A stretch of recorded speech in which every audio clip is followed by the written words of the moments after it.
Welcome to Catholicism Live, and thank you for joining us on Catholic Television of San Antonio and Guadalupe Radio Network, 89.7 FM. I'm Mary Jane Fox. I'm Deacon Tom Fox. And we're your hosts on this weekly series, Catholicism Live. Catholicism Live also streams online at live on grnonline.com. That's grnonline.com. Our topic today is on an institution that was established by God, our Creator. That is marriage, and yet has been attacked and ridiculed. And in speaking about marriage, St. Augustine said, the first natural tie of human society is man and wife. It is natural, and this wonderful bond between a man and a woman is a marvelous gift from God. Prayer, love, and fidelity are the foundation of a lasting marriage. And our guests today are living this foundation of marriage. They are Greg and Julie Alexander, and they are founders of the Alexander House, a ministry to preserve the marriage covenant, build strong families, and lower the divorce rate. Well, I think we can see evidence of why we have the problem in marriage in other segments of society and in the business world, and probably everywhere you look, people are trying to get by without God. Yeah. I think that's, and there's chaos. God created things with great order. Yeah. He had a great plan, but He has to be part of the plan. And then wherever He's not part of the plan, then there's problems that follow it. It is, and I think that's where you see so much of the devastation in our world today. And it says our late Holy Father, John Paul II, stated, as the family goes, so goes the nation, and so goes the world in which we live. Well, we can always look out at the world and say, oh my goodness, look what's happening, or look at the children, why would they be acting this way, or look at the things that are happening in our nation. And it all goes down, comes back to what is happening in our very own homes, what is happening in our own domestic church, that we begin to then build that goes out into the world. We have a great responsibility. And so therefore everything that we have in our society, everything that we are, again, comes forth from the family. And of course it's the mom and dad in that marriage relationship that begets the family. And so it matters because you see many of the social ills we have today. First of all, statistics says that 1 million children go to bed crying every night because of divorce a year. Teenage pregnancy, juvenile delinquency, again, many of the social ills that we have in our society, and even the social sciences affirm this, is that there's a direct link to the breakup and breakdown of marriage and family life. And so again, it matters because again, it is the vital cell of our society. And if we allow our family and marriages to suffer, then eventually that will spill over into the rest of our society, our nation, and ultimately our world.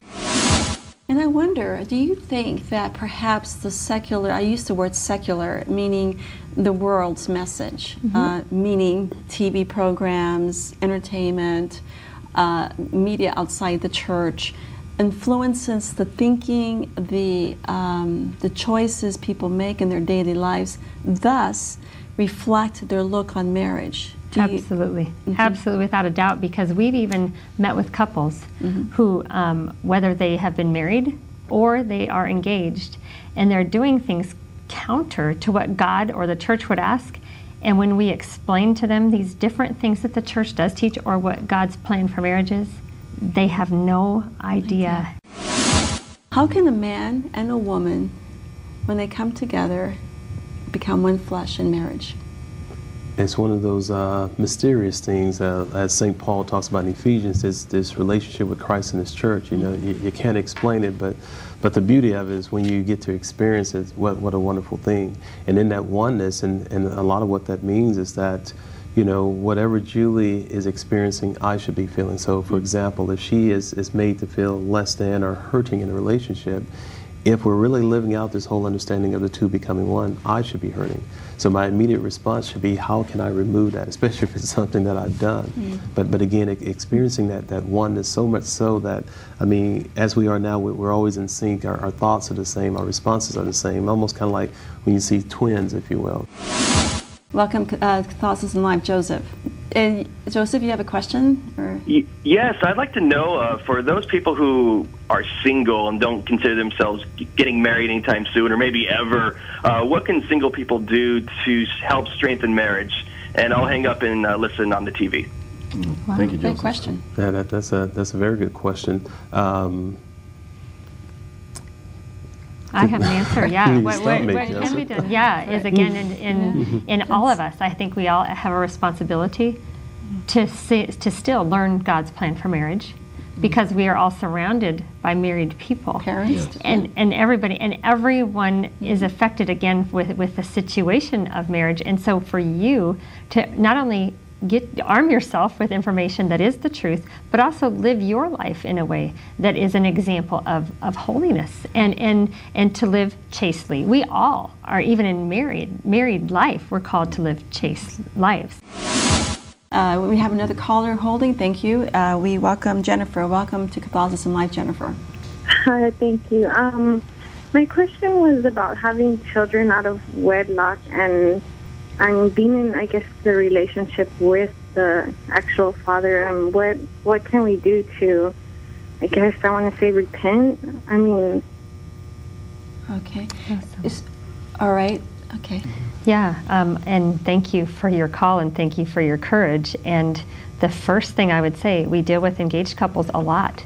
And the first thing that we invite them to when they have not been married in the church is to abstain, to live as brother and sister, to save yourself, to save that gift. Even though you have children, save yourself until you get married in your marriage and you get married in the church.